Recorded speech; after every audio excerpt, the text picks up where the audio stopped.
Hello and welcome to Folklore of the Universe, the merriest podcast on this side of my front door. I'm your host Kyle. Welcome to the winter special. Since today is the winter solstice, the longest, darkest night of the year, I thought we could cover some winter traditions and winter folklore and see where some of our holidays and traditions today come from. And of course, I'm doing the solstice equinox specials anyway, so this is just one of those. So yeah, hello, welcome.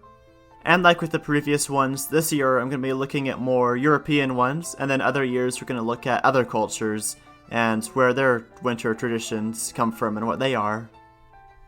Before we start, I've got a couple of news announcements. Like I said last episode, I'm going to be traveling for winter, so I'm not going to have another episode out until January. Probably the second or so week of January. Actually, no, I think the third week. I think January 17th, because that's about the 1 year anniversary of the show, so I'm going to do a special 1 year anniversary one for that. So it's just special after special, which should be nice. Then also, if you haven't checked me out on YouTube, you should check that out. I do some comedy videos up there, once every 12 billion months, but, you know, those are the thing. Just put up a new one just a bit ago. If you're interested, just type in the show name, Folklore of the Universe, it should bring me up. Or just put in my name, that should work too. I don't know. But yeah, check those out if you got time. But I think that's about all the self-promoting stuff I've got, so let's get started with the episode. So I think first we're going to look at European winter traditions and how those have led into like Christmas and stuff today. And then we're going to move on to figures and characters. And then we're going to do the start big and then look at smaller and smaller stuff. So let's get going with that. Modern day Christmas can trace its origins to two earlier holidays. We've got Saturnalia, which is a Roman one, and Yule, which is a Germanic one. And both those are about the same time, around winter solstice times. Let's start with Saturnalia then. That was typically celebrated from 17th to the 23rd of December, so right there on solstice. And it was, as the name implies, a holiday for the Roman god Saturn, which, not the person with the rings, this was someone else. Saturn was the Roman name for Kronos from Greek mythology. Saturn was seen by the Romans as being this sort of agricultural figure, and was thought to have ruled over the earth back during this previous golden age when there was plenty of resources, lots of food, no one really wanted for anything. So Saturn was a bit of a foodie, but then this ended, he stopped ruling, and bullshit started. People starved, didn't have enough of stuff. So Saturnalia, the holiday, was sort of temporarily recreating this previous age of having everything, and everything being great. Because this was a religious holiday that played a big part in it, so a lot of rituals and offerings, sacrifices. And of course, it's a national holiday too, so schools were closed, people stayed home from work to celebrate all the festivities. Interestingly, many families would sacrifice a pig if they had the ability to, because that was a traditional offering to earth deities, which Saturn was. And also, being tied to the underworld, dead gladiators were offered to Saturn as well. So they weren't killed specifically for it, but if they were dead from other causes, like being a gladiator, then their lives were offered up too. But there wasn't just religious stuff. There was also some social stuff too. So one was role reversal, which you see a lot of times in festivals throughout history. This was one where social differences were sort of cast aside or reversed for a time. So like slaves would be maybe allowed to eat at the same table as their master and of the same food as them, or sometimes even be served first and served on by their master. They could speak openly and disrespectfully without fear of punishment. So it's basically leveling the playing field, and again sort of harkening back to this time when everyone was equal and living in plenty. Gambling was also a big pastime during this time. A lot of people did that. Typically coins and nuts would be the stakes. And according to writings, that was hugely, hugely popular. Like, places were packed with people gambling. Also, specifically on the 19th of December, there was a day of gift giving, where people would give presents to each other. So like the kids would get toys, sometimes people would get sort of gay gifts, like joke ones. And people would also sometimes attach on little verses of poems, which would be given along with gifts, sort of like greeting cards or holiday cards. Also, during parties, Saturnalia festivals or parties or gatherings, one person would be appointed the king of Saturnalia, and their rule is that whatever ridiculous rules they came up with, everyone had to follow them. So they were the symbol of madness and chaos. So best job at the party right there. Like, you could take all the shrimp, you could have people dance around and do all sorts of goofy stuff. Like, that's key stuff right there. That's the point. You can see then that a lot of modern Christmas comes from Saturnalia. It's about the same time. You've got your roast pigs. Gift giving is a huge part of it. Gambling, not so much. That's sort of fallen off. But still, we can see some of where these traditions come from. And in fact, the reason why Christmas is celebrated on December 25th is because in the 300s, Pope Julius I decided that Jesus' birthday should be celebrated on December 25th. And we don't know why he chose that, but one thought is that he decided to have a holiday celebration around the same time as Saturnalia for Christians. So while the Romans were all partying, the Christians could party too, so they weren't stuck just sitting at home, twiddling their thumbs. So not only does Saturnalia give a lot of traditions to Christmas, it also gives its day of when Christmas is celebrated, so a lot of influence. But it's not the only source of influence, because we also have Yule from the Germanic peoples, who, you might know, were not part of the Roman Empire. Some of them were, but for the larger part, the Germanic peoples were never conquered. In fact, it was pretty much the other way around, so they're the ones who took down Rome and ransacked it. Much like Saturnalia, Yule was celebrated around the winter solstice, which makes sense because this is one of the, if you got basic calendars in astronomy, you can tell when the solstices and equinoxes are, because they're significant days in the Earth's year. So it makes sense that holidays and celebrations would revolve around these natural days. Especially back when winter was kind of shitty and people were starving. Celebrating the longest night of the year, which marked the time when it would start getting lighter and warmer out, would be a big deal. You could see the draw of that. And Yule also had some religious connotations and sacrifices, a lot of sacrifices, and feasting as well. So somewhat similar to Saturnalia, it was a time for giving thanks to some of the earth gods, and also just enjoying the earth's bounty and the harvest bounty. Odin especially, or his counterparts in other Germanic religions, was sort of the big focus, like he's the OG. Let's talk about some Yule traditions now. So one that's still sort of done today is the tradition of the Yule log, which back in pagan times, you would get this huge bit of wood from outside from a tree, and you would keep it continuously burning over the entire Yule holiday. And then at the end, it wasn't entirely burned, and you'd use that little bit next year to start the next Yule log. Then this little burned over bit that you kept around all year was supposed to ward off bad fortune, and keep everyone healthy and happy and evil spirits away. And this whole tradition of the Yule log is still around today.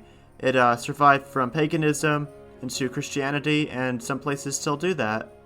There is also a Yule boar, which is a traditional feast item. So again, you have the idea of eating pig ham bits on Christmas, or winter solstice, which again we see today, so both Saturnalia and Yule had that aspect.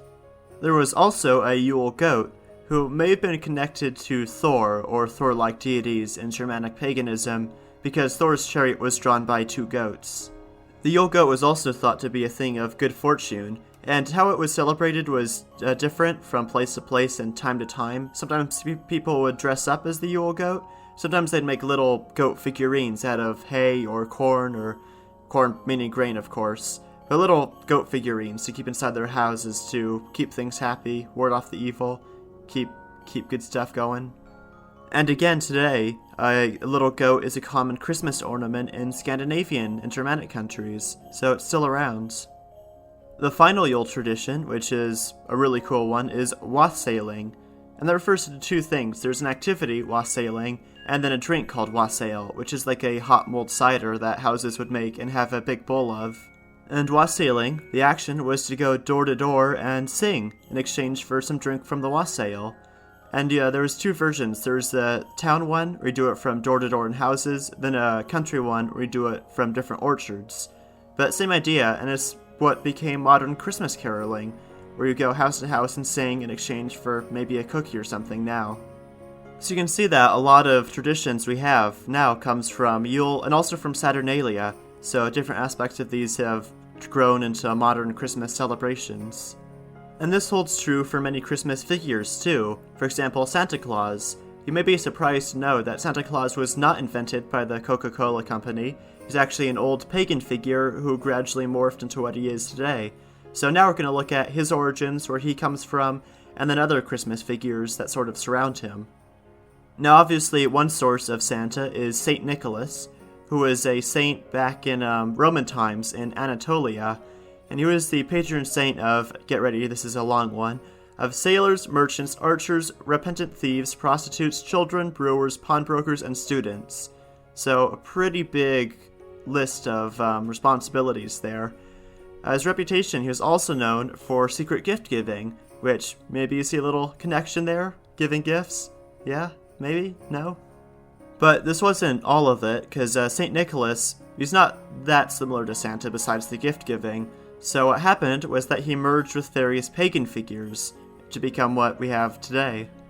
One of these pagan figures was Odin from Germanic mythology, who, as I've said before already, was already tied to Yule, winter solstice time. And Odin was depicted in this time as being a lot like Santa is now. He's old, got a big white beard, he's cloaked, he wears a blue hood and blue robes instead of red, but he rides through the sky at nighttime on an 8-footed horse. And then he also brings gifts around this time, visits people, brings presents. So we've got a lot of traits that Santa has of traveling through the night sky on winter time, bringing gifts. You can see how that merges with the gift-bringing aspects of St. Nicholas. There's also a figure from Finland called Joulupukki, which literally means Yule goat in Finnish. And he's also a very Santa-like figure. He's this pagan entity, old man. This one, he wears warm red robes, traditionally, so this is where the red comes from. He uses a walking stick, and his sleigh is also pulled by a number of reindeer, which are very common in Finland, especially northern Finland. The indigenous Sami people there are reindeer herders and use reindeer for a lot of stuff, and they actually have reindeers pull sleighs, which are on the ground. And this entity, his sleigh also travels on the ground, it cannot fly. But you can probably see how the ground sleigh pulled by reindeer with this winter figure, and Odin flying through the sky on his 8-legged horse would merge together, then wrap up with St. Nicholas. You've got the red robes in there, the gift-bringing. So all this comes together with these similar traditions, merging with paganism and Christianity to form what we have now with modern-day Santa Claus. And of course, everywhere had their own little regional variants which mixed into this. Like in the British Isles, there was Father Christmas.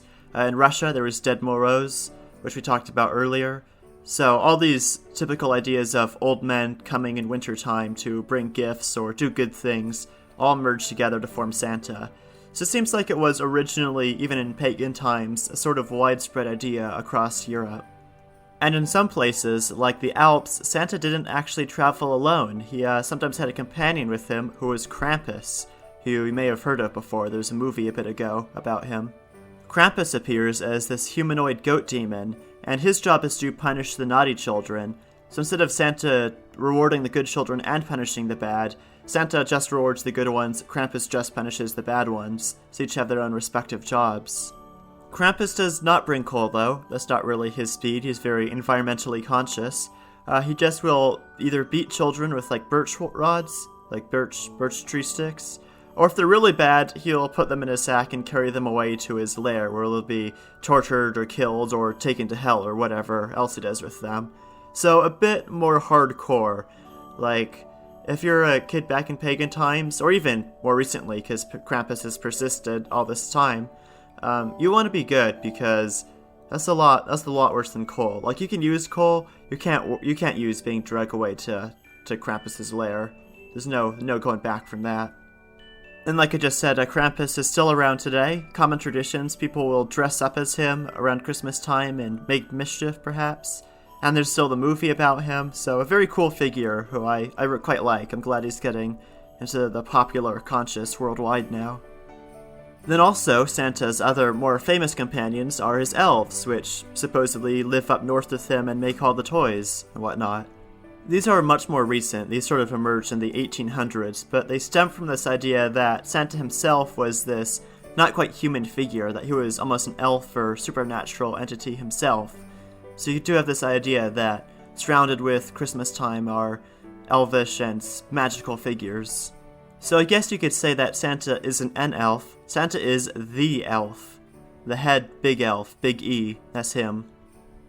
So we covered where Santa comes from and where a lot of Christmas stuff comes from. Just gonna finish up with a couple more traditions and then we'll call this episode a wrap. So let's get to that. So the only one we're really gonna look at now is Christmas trees and wreaths and sort of holiday decorations and where all that comes from. The Christmas wreaths come from Saturnalia originally because the Romans would actually hang wreaths and other greenery around their house during that time for decorations, because it's sort of symbolizing life returning to the world, because it happens on the darkest, longest night. After that you've got longer and longer days, so you're sort of welcoming warmth and light back in with your plants. Christmas trees, on the other hand, are more of a Germanic tradition from Northern Europe. Their origin is more recent. It's commonly attributed to medieval/Renaissance Germany or Germanic areas, and it's tied to the Protestant Reformation, where this tradition began of putting a bunch of candles up on evergreen trees. There are some possible older ideas that fed into this because obviously the Tree of Life was a thing in the Bible in the Garden of Eden, so that was a big Christian idea, and then pagan Germanic peoples held trees in special reverence and would sometimes worship specific ones, so that could have fed into this too. OG decorations would be stuff like flowers made of colored paper like roses, also apples, wafers, tinsel, sugar, candy, sweetmeat type things, candles, so pretty different from what we've got now, but you can see where some of these origins came from and how, as industrialization took over, we could swap those out with more standardized decoration stuff. Less perishables, because decorating your tree with food sounds just like a recipe for disaster. But of course it grew in popularity and spread and just became associated with Christmas time, especially in North America, in the United States, because it was mostly Protestant too. So it sort of took on this strong foundation. And then when electricity took over, they could swap out the candles for Christmas lights, and it all became what it is now. So this is where Christmas time in Western world comes from.